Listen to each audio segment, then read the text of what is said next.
Hey guys, my name is Zach Dewhurst. I am the owner of Deco Experts.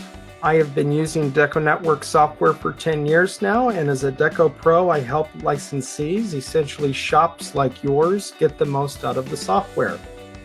One of my previous clients, or actually ongoing clients, and one of my favorites is Tim Pipp, the owner of Bees Tees. Tim has used DecoNetwork software for over 7 years. He offers everything from screen printing to embroidery, and he is an expert at essentially the industry. I know a lot about printing and embroidery. Tim knows more. So I'm not going to BS my way through talking about, is contract printing and embroidery right for your business? I've brought on Tim Pipp to help give you input from his years of experience when it comes to offering contract printing and embroidery services to his clientele. So Tim, introduce yourself and we'll get started. Yeah, thanks. I'm Tim Pipp. My company's Bees Tees Screen Printing.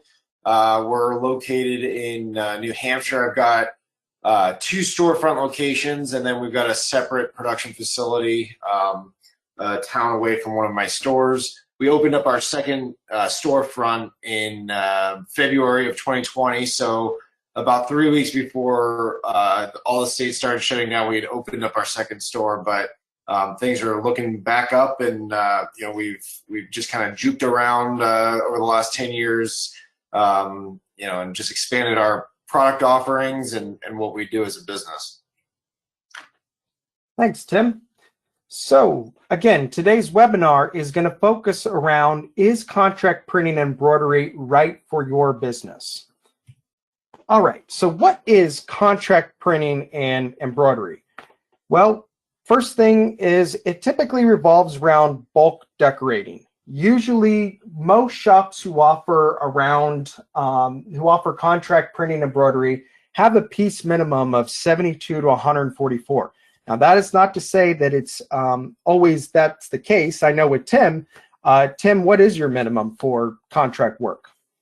We honestly do any quantity. We have a lot of smaller print shops that either don't offer printing or don't offer that type of printing, whether it's embroidery or screen printing. So we do one-offs, but we have to kind of decide if they're a really contract customer or if they're really just a customer. So, but we don't have any minimums. Sweet spots probably between that 72 and 144, but we've done 10,000, we've done 1. Okay, and it's typically, the idea is maybe the volume isn't in this order, but throughout the entire year, there will be a lot of volume, and that's what separates them from being a customer and becoming that contract client. Is that correct? Yeah, and that's the biggest part of it. Is it's an ongoing relationship that it's a lot less customer work than a normal customer would be, and you're working mostly with one person rather than many customers. You're working with somebody that's worked with all of these other customers. So but we've had people that have been using us for 8 or 9 years. I've been in business for 10 years. I've had the same contract people come to me for the last 8 or 9 years, and they're doing all the selling and I'm just doing all the printing. And when you kind of mentioned there, you have customers and you have clients. The customer is somebody who comes to one of your shops and they have a small event. Maybe it's a family reunion or it's a birthday.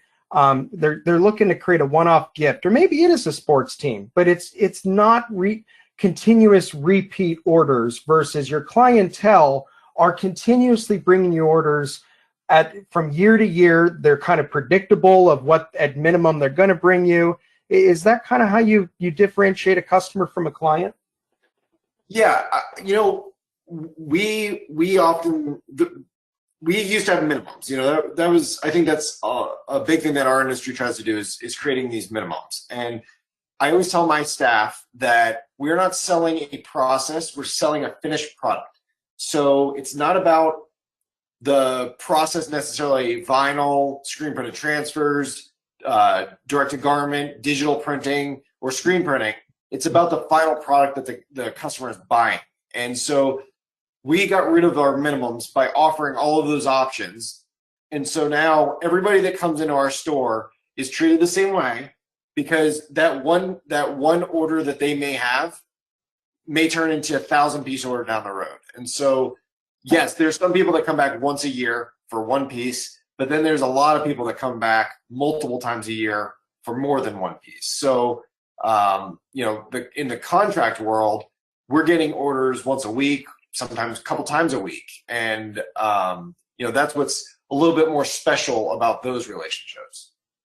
Okay. And as you were kind of pointing out there, your clientele it's a long-term working relationship for your contract clients.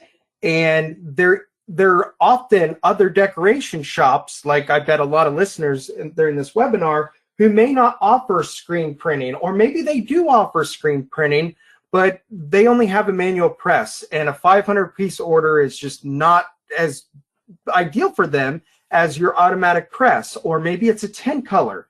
So what percentage of your contract clients are in the industry versus, retailers and brands? I'm not saying maybe you work with Disney, but I do know Disney, and I'm here in Columbus, Ohio, where we have L Brands, Victoria's Secret, and Abercrombie and Fitch, and a lot of those others. A lot of those orders are printed by local shops that they contract to. Yeah, we probably have 25 or 30. It might even be more, but people that come back often to us, and out of those, I would say 5 or 10 of them are more of that retail brand type business, where they come in, they've got a band or something like that, and they're buying their own stuff and they're just giving it to us to print.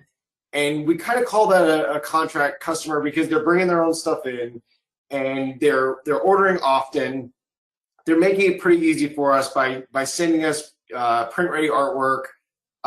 They're not a real lot to deal with. But then the other side of that is the actual people that own the print shops.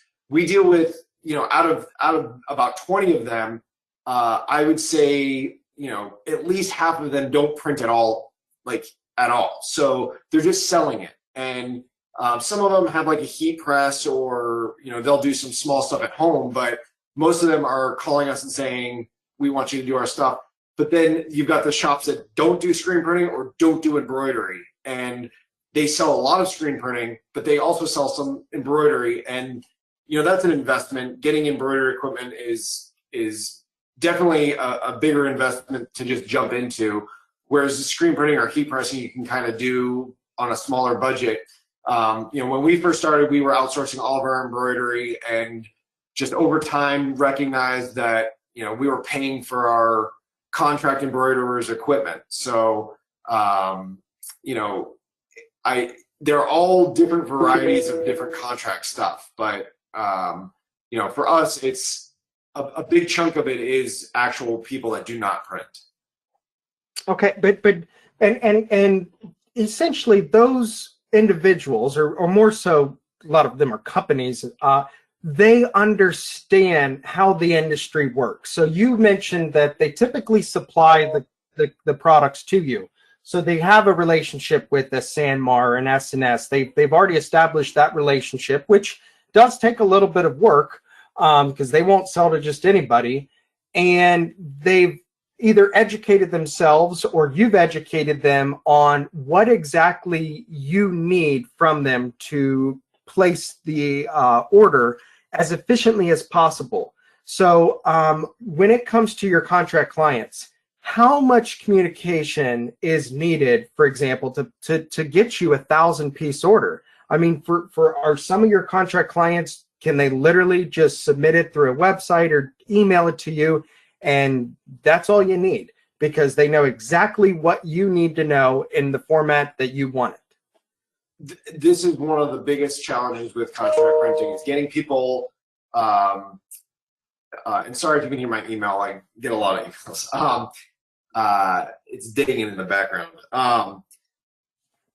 Getting other printers or other people that are coming to us for contract work, getting them to kind of follow our rules. And our rules per se are not much different than any other print shop or contract print shop, but you have to get me the artwork ready to go. I don't want a JPEG or a bitmap or a PNG or we want a vector file. That is ideal. That's ideal for our industry in general. If you don't have a vector, just get us something that we can use. We don't want back and forth between you and your customer. We want you to give us what we need right away.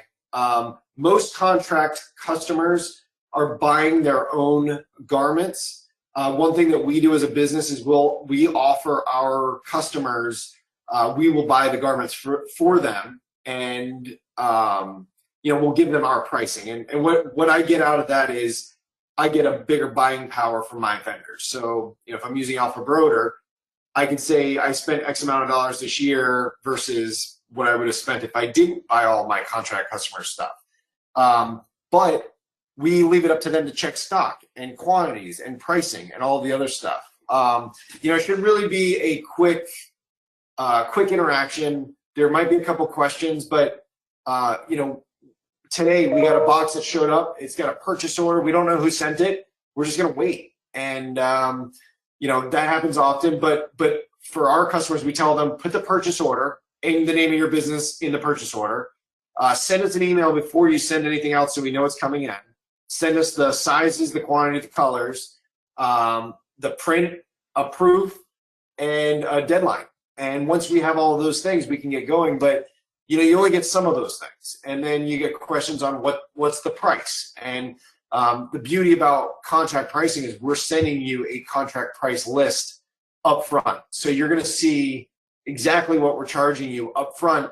We will explain to you how that all works, but it should be pretty self-explanatory. And the way we price contract work is different than we would price our retail customer work, because this is more of an a la carte menu. So it's up on the screen. One color for 49 pieces is $1.25, but if you get a white underbase, then it's marked as 2 colors, so it's $1.75.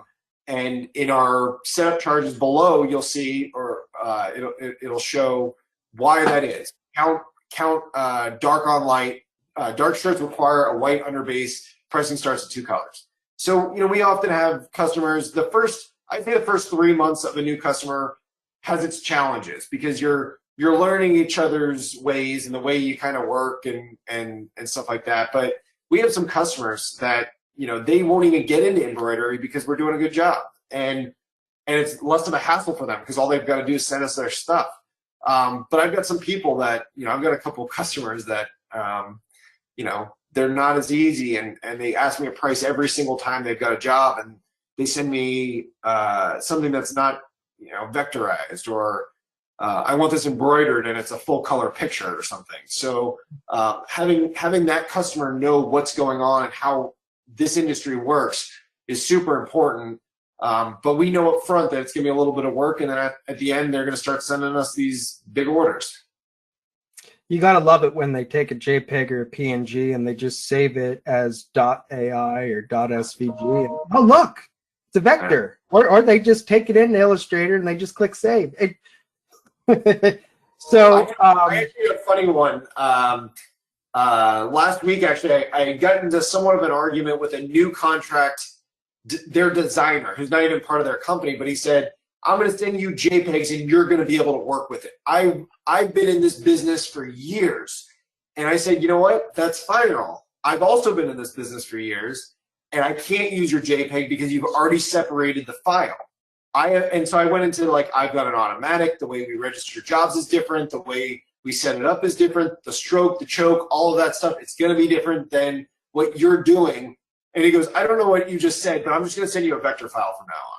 And it's and this guy told me how old he was and 30 plus years of experience, and okay, that's cool, but like my business is different than what you're doing, and so these are my rules, and that's kind of my point is we've set rules, and we're not going to kind of go past those just for just to help somebody else out in this sense, we're not going to use a JPEG that's a bit blurry and pixelated because he said I can or I have to.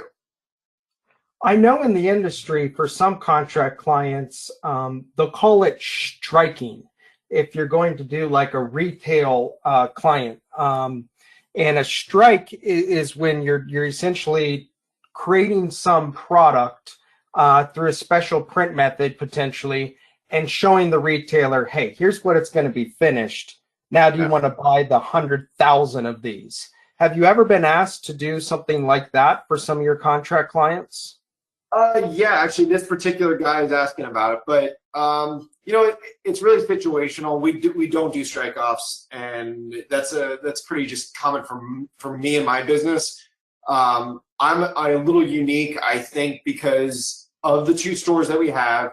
We deal with a lot of small quantity runs. I have 2 automatic presses. They run over 40 hours a week. We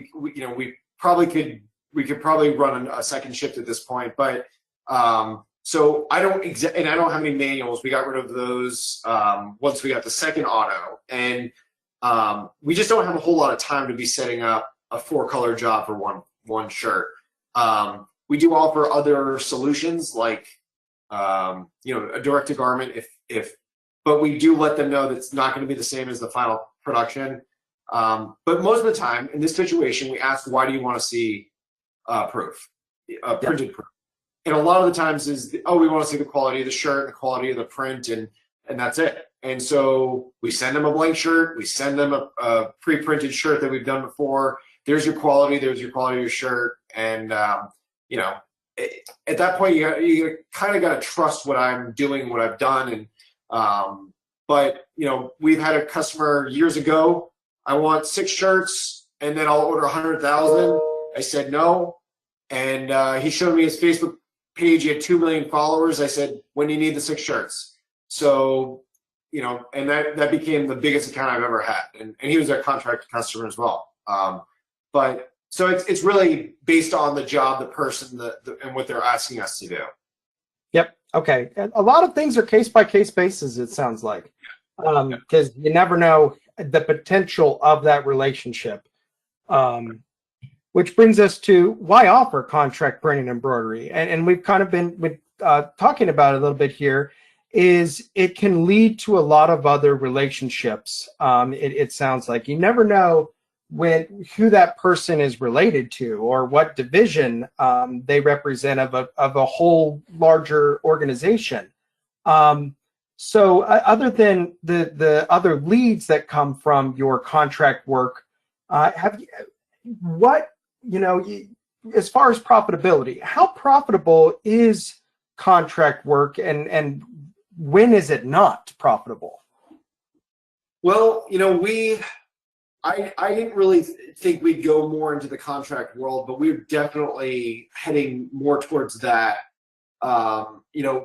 When we opened our second store, print shops were reaching out to us about printing for them. And so we've got this exposure in our community as, the place to go for custom apparel, but then other print shops are like, well, we don't offer custom apparel. These guys do, maybe we can tag team on them. I bought a second auto 2 years ago, and it was more, we didn't really need it, but I knew we would need it at some point. And so it was really good filler. And so,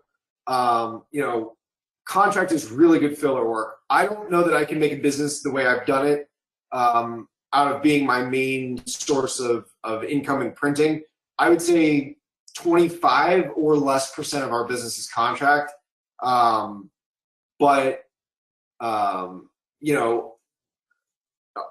huge part of contract is the efficiency. And, if you make a mistake or you take too long or you judge something, it's costly. Whereas with a normal customer, you're almost doubling your money. With a contract customer, they're paying for the garment. So, you got a $1.80 t-shirt that you just messed up. You're charging them $1 for the print. Now you're $2.80 into this thing. And, and you're only getting $1. So there's a lot of room for error, but, we definitely like it when we're slower. We have one contract customer. He actually rents out of my building, out of my production facility. He is one of our bigger customers, but he sends us other work. All I got to do when we're slow is say, hey, I'm not busy. And he goes out, calls all of his customers, and we end up getting, busy from that. So, and he actually is cheaper pricing than my contract rates that you saw. We've just come up with a number that he pays, and 1, 2, 3 colors, he pays the same price. Front and back, he pays, times 2, and that's it. But he comes to me with the shirts, he comes to me with the colors, artwork ready to go, and he gives me about 2 weeks to finish everything. So, he's a good customer because he's there when I need him. And, but, a mistaken contract could cost more than the job was even worth. Yeah, and those auto presses are really nice, but one, they're expensive, and two, they want to print.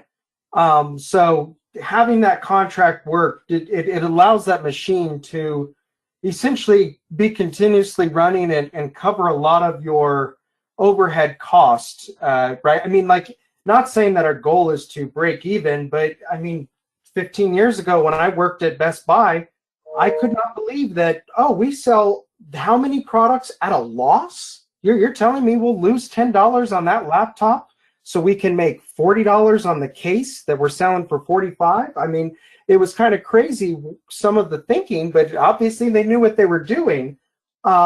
So as you kind of said, you haven't made it your primary part of the business, but does it help give you a little bit of peace of mind that you're never going to, paying those employees and just keeping your equipment going and paying it off is easier because you open the door to the contract work? Yeah, when COVID first hit, one of the things that was a little more constant was the contract work, because you have 25, 30 different businesses or people that are doing all the footwork for you, and they're giving you these perfect orders that are put together. Whereas, I've got my sales staff is 5 people right now, and each of them might put 3 or 4 orders together a day. Contract person might we could get 4 or 5 orders a day just from a contract person. So, and I have one particular person in my company that handles all of our contract work. And so she is putting together 10 or 15 orders a day. And so they're a lot easier to put together.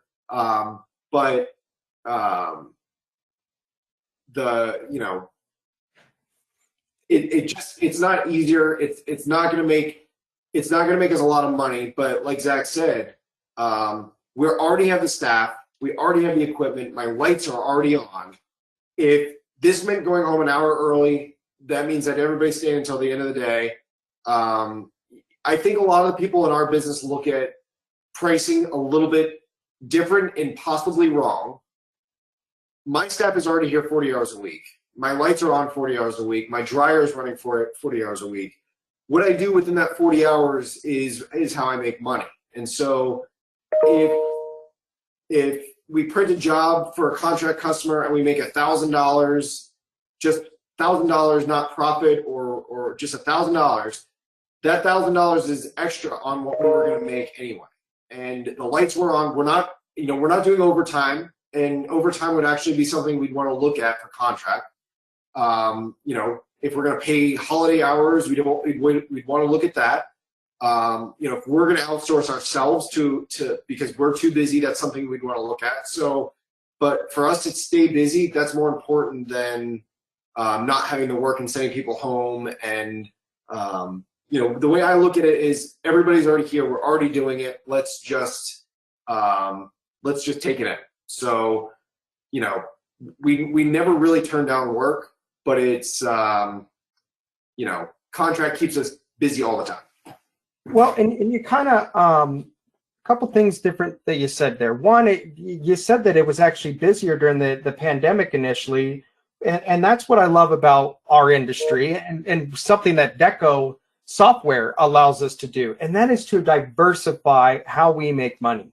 We can have so many sales channels. You can focus on B2B or B2C, or working with affiliates like YouTubers and so forth, or maybe you're in the contract world.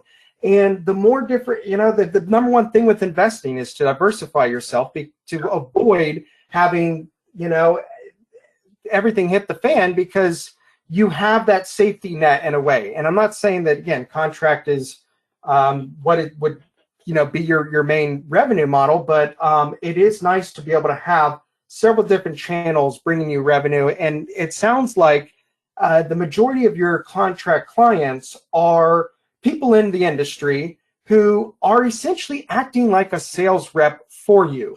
You're doing everything as far as the decoration for them, but they're the ones dealing with the customers and so forth. All you're being asked to do is, here's the art, put it on this product, and I'll pay you for that little, that portion of the whole grand scheme of things. I mean, there's often a negative connotation that you're just a middleman.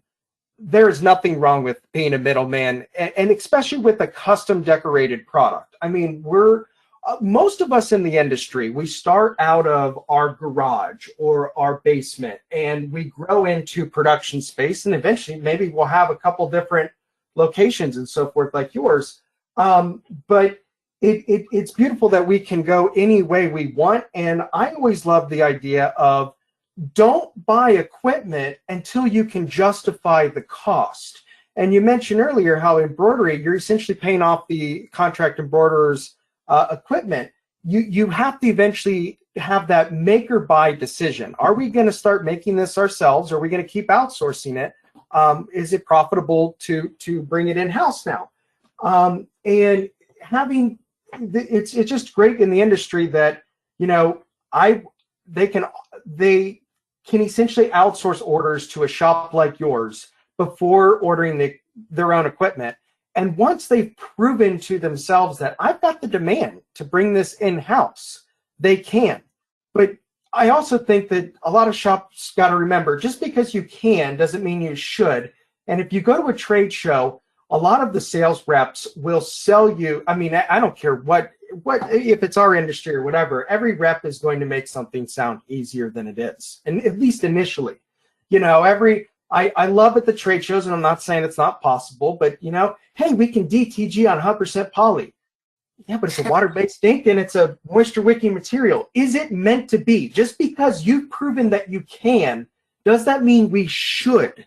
And just because you have screen printing equipment doesn't mean that 500-piece order or that 10-color spot color is what you manually want to print. Sometimes it's plenty fine to play that middleman role, pass the order on to someone like you, but note that middleman role did require a lot of work.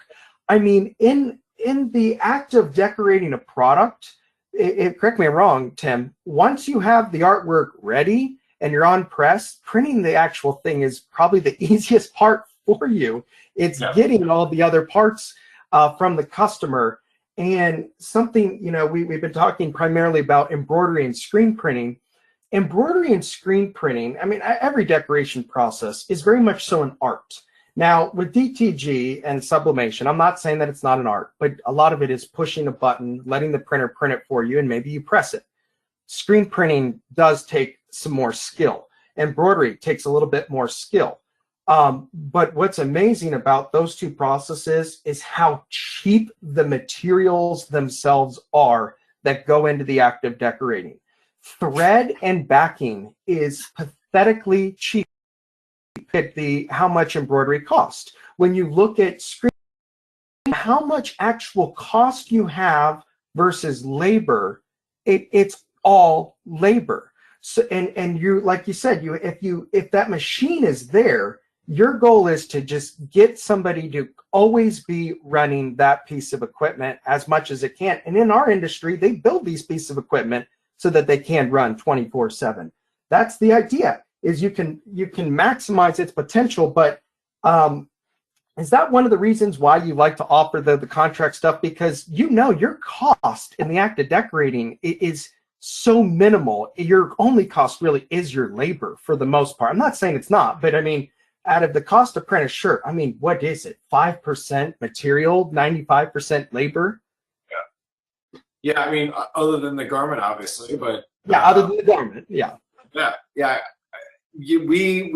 I had it broken down years ago on the cost of printing a shirt, and you know, just take $100 for a gallon of white. How many prints are you going to get out of that? You know, you're talking pennies. You know, just for white ink, and that's the expensive stuff. So, but yeah, I mean, we don't change anything, and I think that's sort of where you were going. Is we're not changing anything to bring the stuff in. It's easy to get on the press. Once it's on the press, it's quick. I will say, when I first started my business, I started in the basement like a lot of people.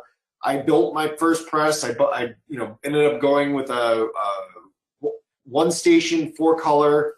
Then I upgraded to a bigger press, then another one. And as I kept upgrading, I was able to take in a little bit more. And so that's kind of how these things happened. Was I wanted to keep growing, so I kind of took in more of this contract stuff.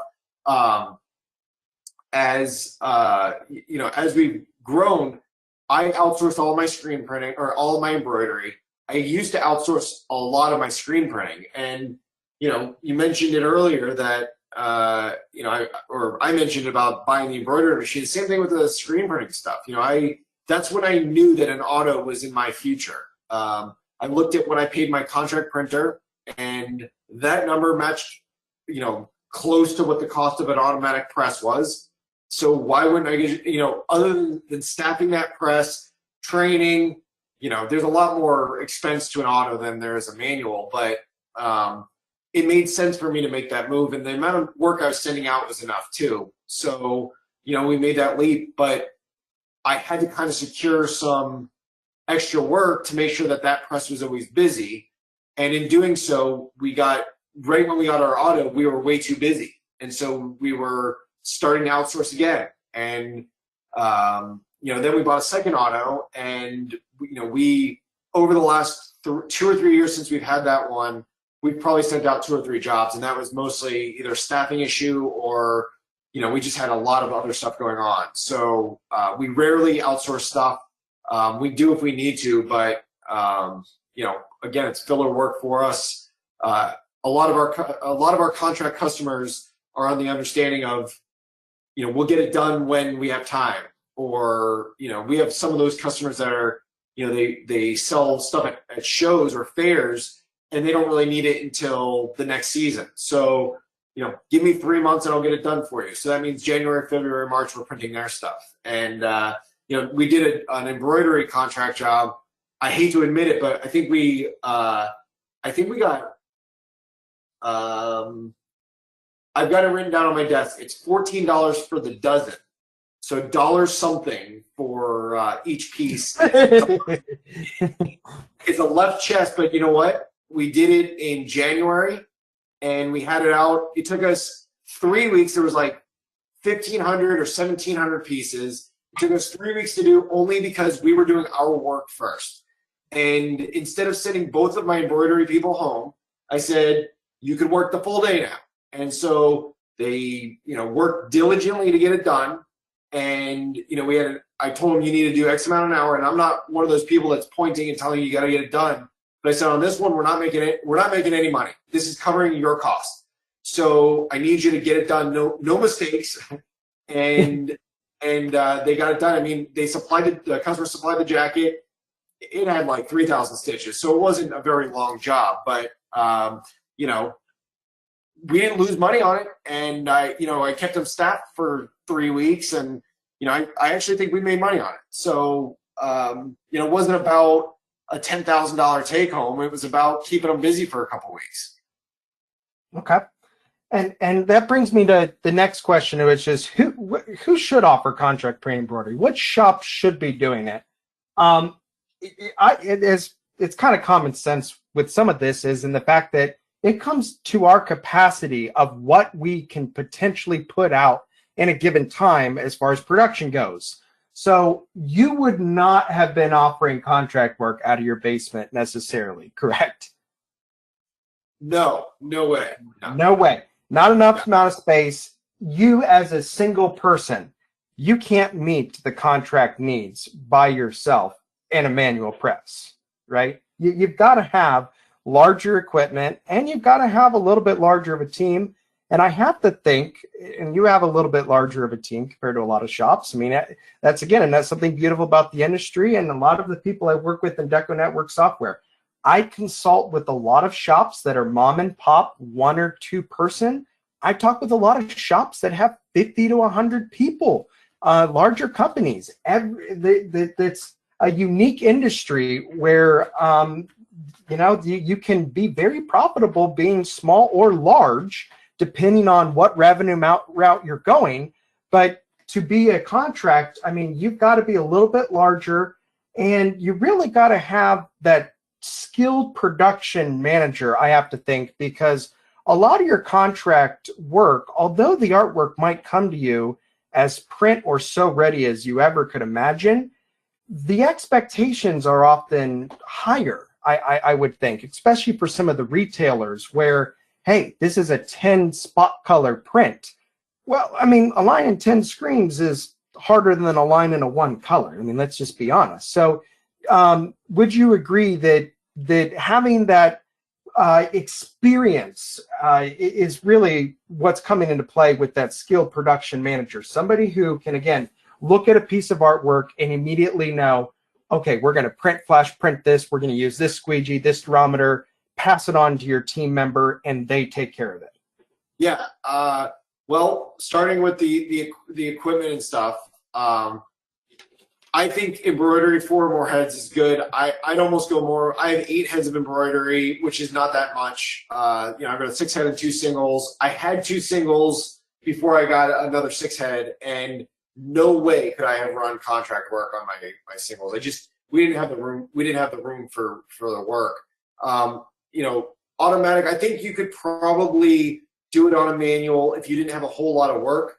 I've actually had employees that left me that were screen printing before they came to my business. They left and they ended up taking on their own contract customers, but they were limited on what they could do. Single, multicolors, that's fine, but they were really the backfill for some other people. So I think you could probably do it on a manual, but you're right. I think a lot has to do with experience, and having a bigger team definitely helps. When we do a big run, we have 2 or 3 people on the press and 2 or 3 people catching shirts. If you're a one-man show and you're doing 1,000 shirts, and it's a lot of work for that one person, and you want to touch these things the least amount. That's our business. That's production. You want to touch them in the least amount that you possibly can for the least amount of time you possibly can. And having a bigger team does help that. The space is a big one. I mean, I said no way in my basement.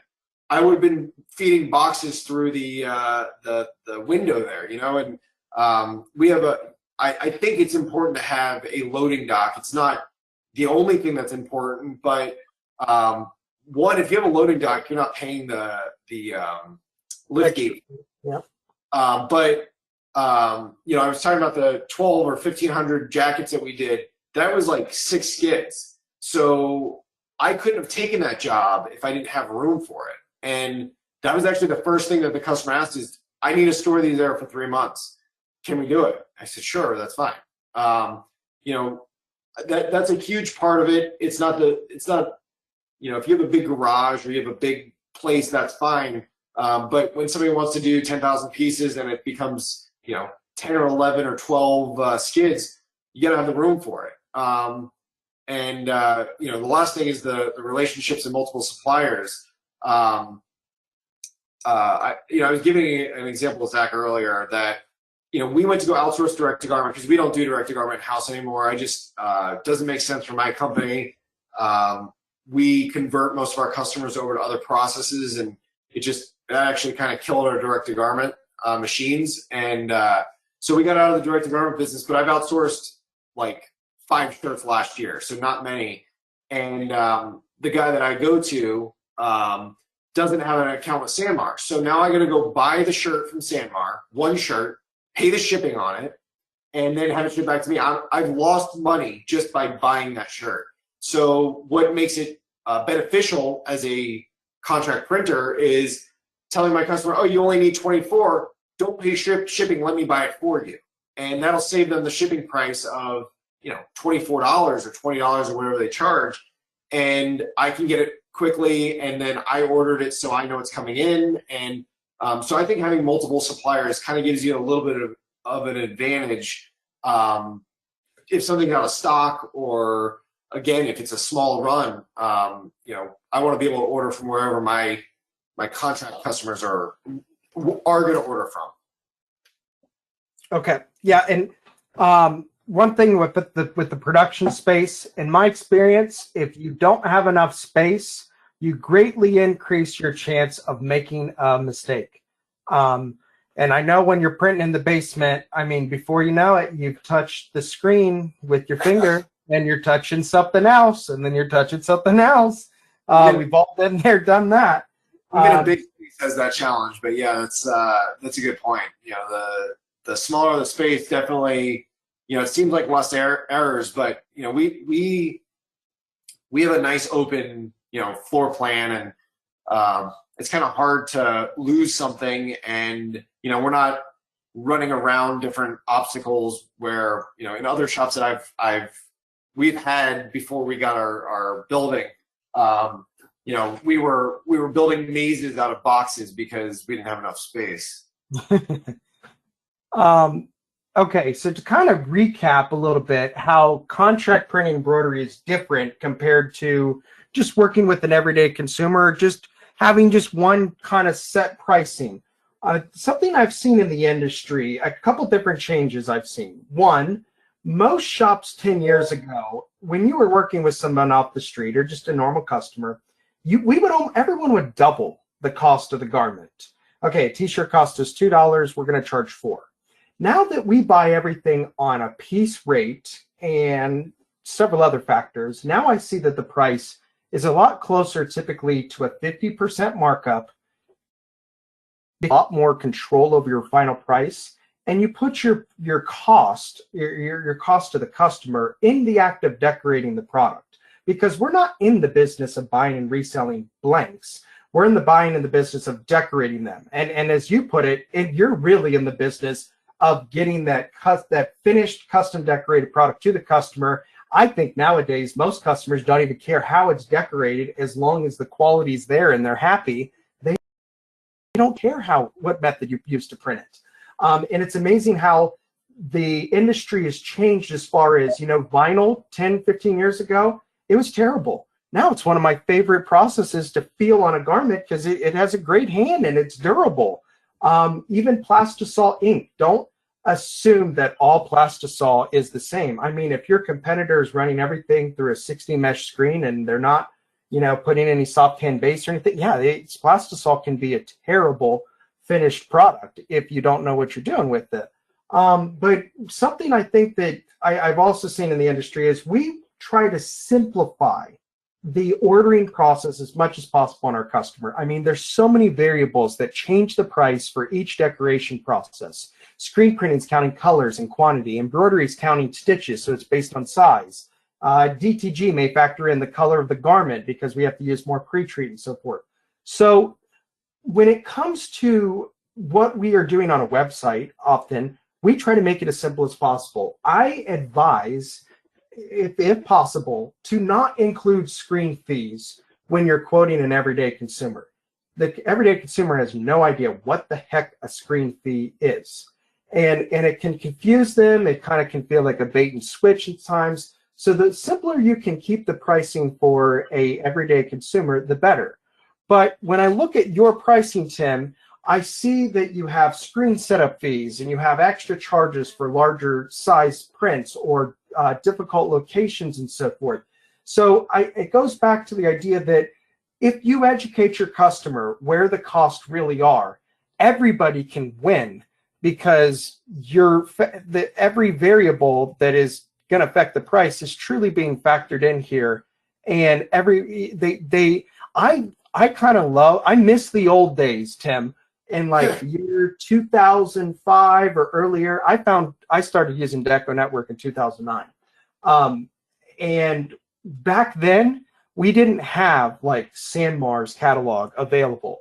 So, and we didn't even have a lot of the decoration capabilities. I'm not saying Deco couldn't do this, but back in the early 2000s, we would show a price table, Tim, of, hey, look, if you buy this quantity and it's this color garment, A plus B, the decoration plus the blank equals C, the total. I don't understand. I really don't understand why more people don't display tables. Now, when you have screen setup fees and everything else, it gets more complicated. But to be honest, I don't know what is wrong with letting the customer know where their price breaks are and how the price increases based on the amount of colors in the artwork. There's nothing here that is going to hurt the relationship. But you said that it takes, a month or two. But once after they've placed a few orders, is it pretty easy for them to just quickly understand how it works? Or and you also mentioned some of your customers, they refuse to learn how it works and they just want to keep saying, okay, what's the price going to be? Yeah. It really does take about 2 months. And I said that I've got one of my employees that really, she manages a lot of our contract accounts. And we always have a conversation of like, what don't people get? I know, like, we're kind of giving it to them this way, and we just get a lot of pushback. But over time, people, like, they learn our process, they learn the address to ship to. And an example of that is, we have 2 store locations, and we have contract customers near both locations. One of the locations is an hour and a half from my production facility. The other one's about 10 minutes. People feel like a lot of our contract customers will buy the products from like Alpha Broder, ship it to their house or their business or whatever, go through it, bring it to our store, and feel like that is a better transaction for us. My store is an hour and a half away. We go there 2 days a week. That's pretty much what we do. So if you bring the box of shirts on Tuesday after my employee has left, that means we're not going there until Friday. So that's a 4-day delay on your order. So just ship it to my warehouse. I'll count it in. I'll let you know what's missing. But so that we've heard, I'd like to count it instead. But that's going to add 4 days to the back end. So if you need this for next Tuesday, and you're giving me the shirts on Tuesday, then I'm not getting them until Friday. You won't get them until the following week. So just teaching them our ways and the way we expect things and the purchase orders and this little a la carte menu. The beauty of it is you do know what you're getting. And if you're buying the shirt and you want a 1-color print, here's your price. But you got to you got to know that if you're on a pocket or if you're doing 5 yellow and 5 white print, you're going to get a color change. And if you're going to get sweatpants, there's going to be an extra charge. And the reason for those are when we go to price our normal customer, those things are built in. But when we're pricing our contract customer, we're basically saying the swipe of the squeegee costs this much. If it's got to slow down, if we've got to do something special, it's going to cost you a little bit extra. And the purpose of the contract relationship is ease. So the harder you make it, the more you're going to pay. And that's really the not me being mean way of saying it. An oversized print, it just takes a little bit longer to print. That's typically, and on an oversized print, you're probably making more than one screen. So 25 cents isn't that much, but you're also using more ink, and there's a couple different factors that factor into that.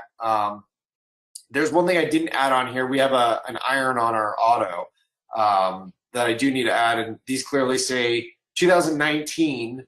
I've updated it over the last 2 years, but we're due for a new update. But we got an iron for our press, and that's an add-on. So like that doesn't, if you say we want a nice soft print, or you have fibrous shirts, we may use the iron, and most likely we're not going to charge you if we have to use it, but if it's something that your customer wants, because it slows us down. So, we're charging for it. But with our normal customers, we don't charge a screen fee.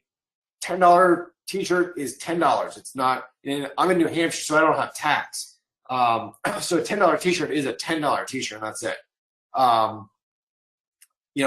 One of the things that separated me when I first started, I've been doing this since 2010. I had a lot of competition in the town that we were in, and I had to think outside of the box, and everybody was charging screen fees, and so that's something people hated.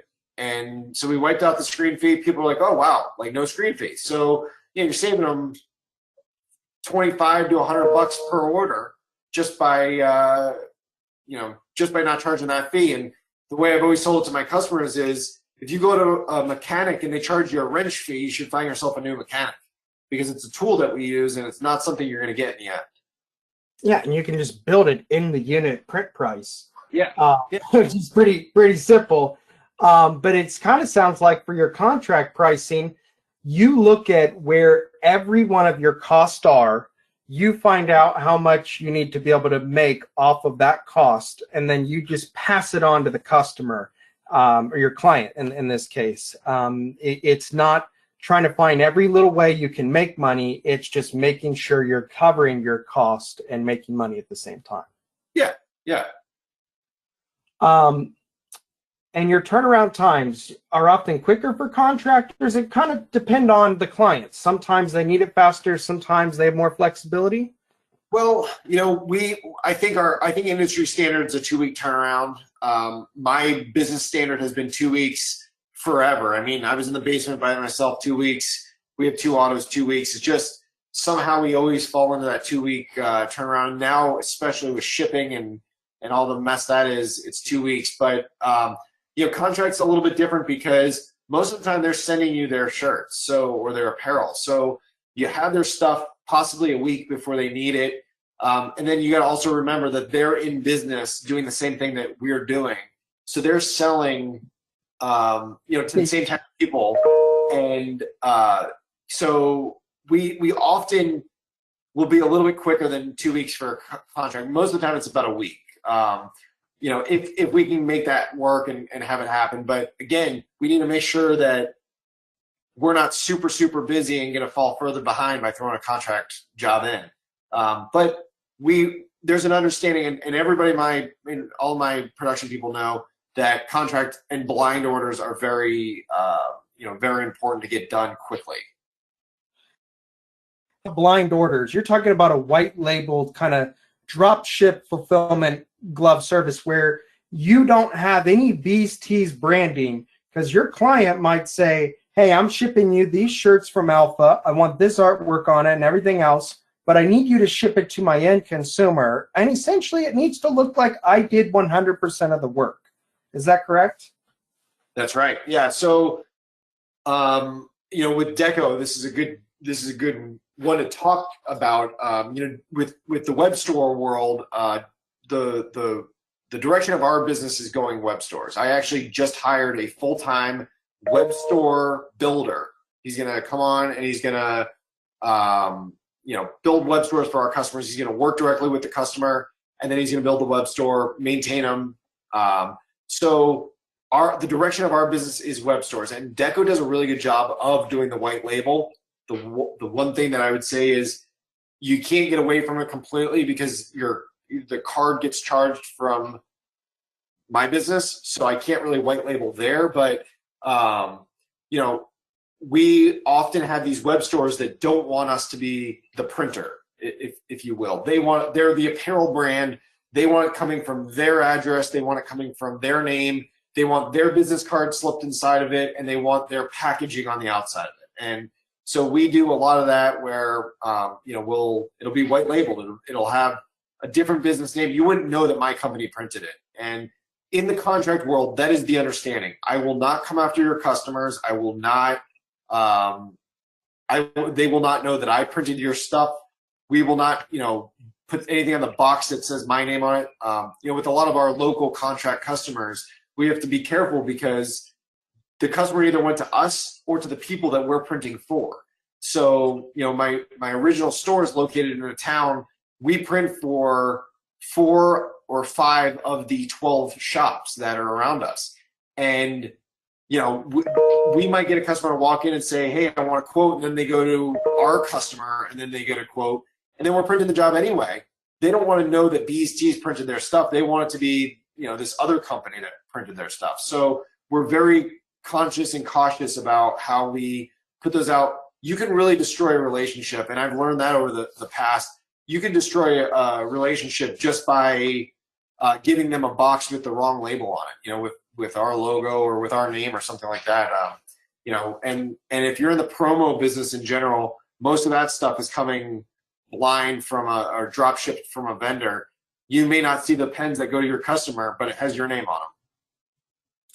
Yep. And you do upcharge to slip in things like business cards and other promotional marketing materials for the client?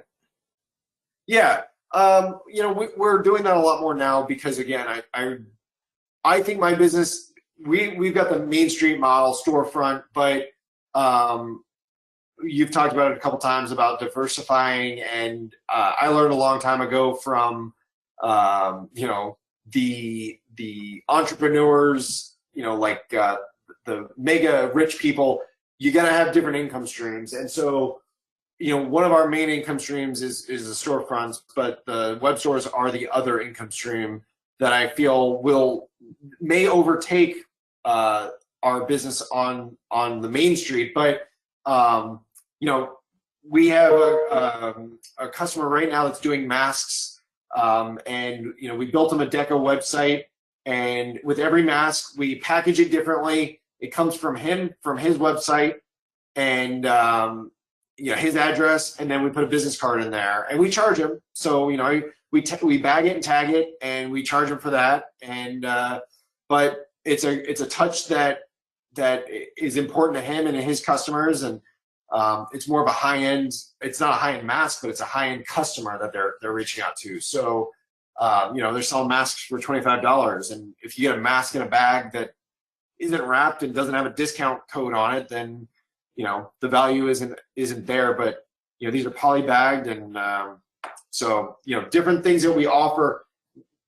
We also do a lot of fulfillment stuff. So we've done stuff where we'll ship out a book, or we'll ship out. I've got a customer that wants to do hats, shirts, and a race medal for a virtual run, and so we're running that through our ship station. And so we're kind of gearing towards that type of client where we could do some fulfillment and then the online type of business. That's interesting. You're combining some products that you're actually decorating with some stock products as well. So they want, hey, I want you to ship these with this. It is amazing what the drop ship fulfillment capabilities, especially of the DecoNetwork. I tell people all the time, if I wanted to start a candle making company, I'm a big Office fan, so like Candles by Jan, you could technically have your own candle company, and you could find a bunch of other housewives who want to essentially start their own candle brand. You just white label it, drop ship fulfill it. Anything can be drop ship fulfilled through the software. Not to say that you even have to have it in here, but drop ship fulfilling, I mean, what made Amazon so powerful is the ability to just be the logistics of being able to do things like that.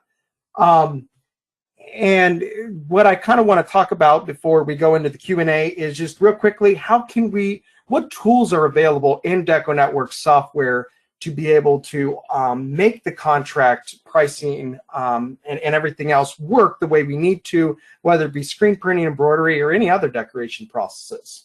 So I'm going to real briefly go over some quick things. If you have any questions, feel free to email me. Deco recently released something called contract price levels. Price levels here we're in the admin products. It's where I define different levels.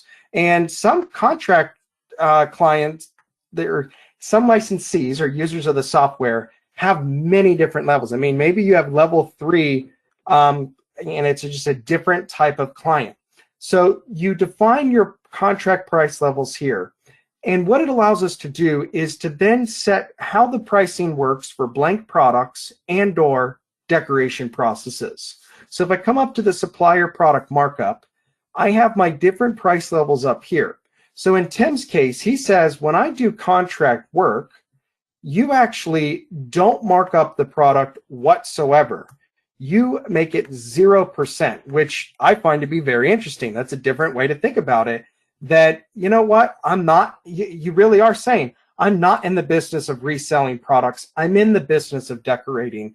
And you're not trying, you're being as honest and forward with your client as possible, because when they know that, okay, he's just charging me for his service of decorating, it does make you feel better that they're just not marking up something simple. So the supplier product markup is how I can change the blank product price. And then if I come over to the decoration processes, so for each decoration process, we've always had the ability to create multiple price tables. But now we can come into the decoration pricing, view the different levels, just like I was in the blank products a second ago. And then when I'm on a certain contract level, I can then assign what pricing I want to use for a process for that level. I can even change for like embroidery what the digitizing fee is. It can be a totally different price for my contract clients as it is for my everyday consumer. So the contract price level setting allows us to really offer different price levels to different clientele. And how we assign that level to a clientele is within Business Hub within the customer section. So I'm going to come down here into customers, product detail, or customer details, not product details. Pick someone random. Tim's only have 1,600. And within the account details, I can say what level they're on. And anytime I create a quote or an order, or they're logged into the software, they're going to be using that price level. And I can override it from order to order if I would like. Now, before I screw up Carla, let's undo that. She's back to the default, no special pricing. And just so you realize, you can take it even a step further. So not only does the contract price level work for customers, you actually can assign it to a specific store, which brings me to the next point.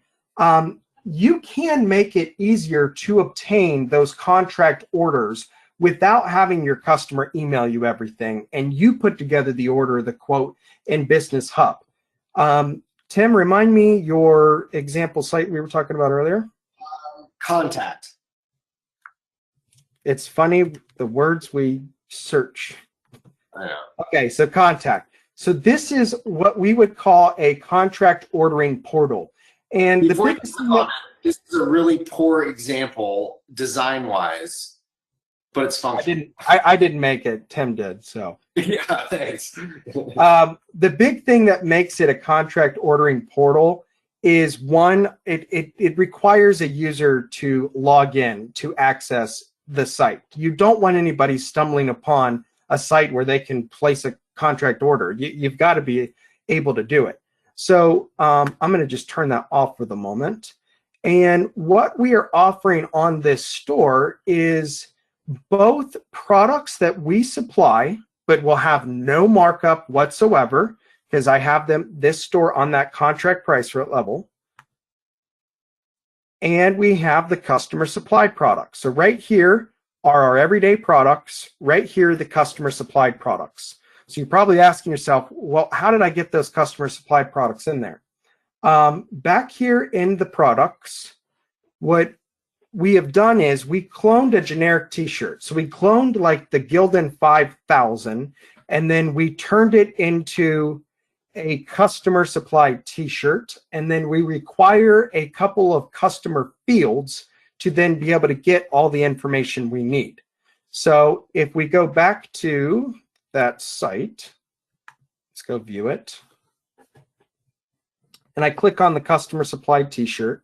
So we have one product for each general category. That's what you need when what you're trying to do is you're trying to get the artwork, give them a price based on all the variables, and use custom fields to make sure we're acquiring all the information. This is the customer supplied t-shirt, but the customer can add their artwork and then tell me what it is they're actually sending. Okay, it's the sport Tech ST350, I am sending you 20 maroon, 20 gold.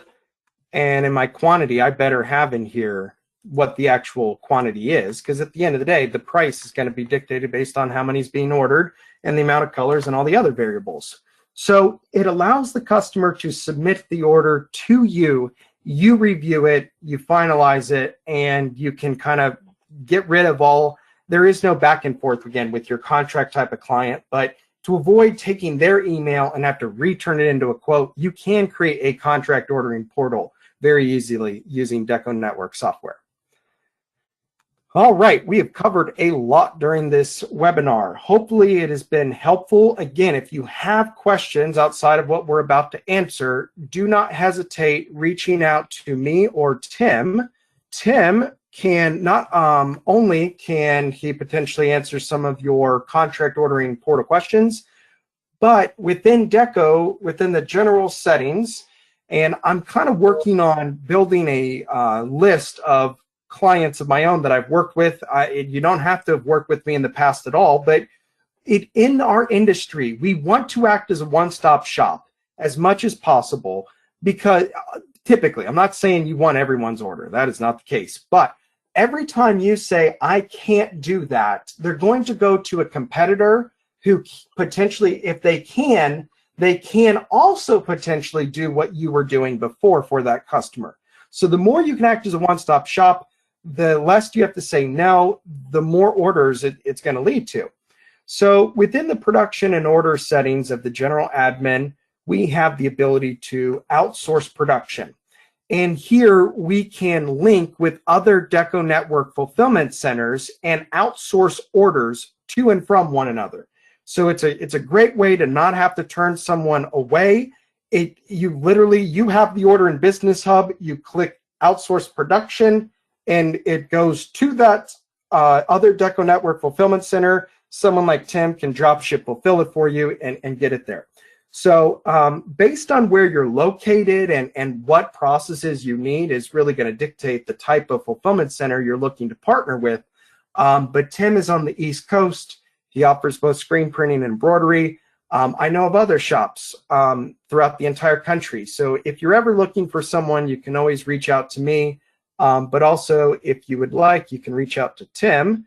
And our contact information is... So Zach, real quick on this. This is honestly one of the coolest things, and you were the one that brought it to me, that Deco does as far as contract goes. One of the cool things is, as a contract, if you're going to outsource your work, the biggest pain in the butt is getting all that information over to the printer. It's, oh, here's the sizes, the colors, all this other stuff. With this integration, all you got to do is drop down menu, pick the name of the printer, and boom, I, as the printer, get an email that says that you have a new contract, or you have a new contract job or something like that.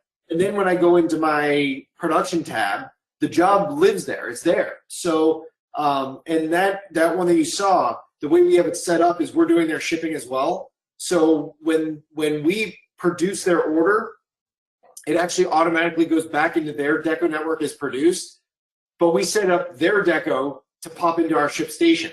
So as soon as we mark as produced, it goes into our ship station. And it's hands off as far as contract goes. They don't need to call me or email me or send me art. I think we can get artwork from Deco. I'm pretty sure that that's the thing. But it's all. I think my biggest challenge really is getting the stuff in, and it's already through Deco. Your customer approved it. You can now, it's all a package, so it comes in and we get it done, and I think it even ends up in your production schedule. So I don't know how a lot of that works, but it's just a big headache of sourcing out your stuff, is putting it all together, ordering the stuff, talking to the printer, telling them the colors. In this way, we built it our colors are built into their website, so we don't ever have to worry about a color issue. And they get the order on their site, and it comes right to us. Tim, you need to find a DTGer on the East Coast who's using Deco. Right. I should look at that. All right. Again, if you have questions about how to use DecoNetwork software, you can email me at decoexperts@deconetwork.com. If you have any questions about outsourcing contract work to Tim Pipp at Bees Tees, email him at tpipp@beestees.com. Thank you for attending the webinar, and can't wait to host another one and hopefully educate you guys more on the industry. Thanks, Tim, for joining, and we'll talk to you next time. Thank you.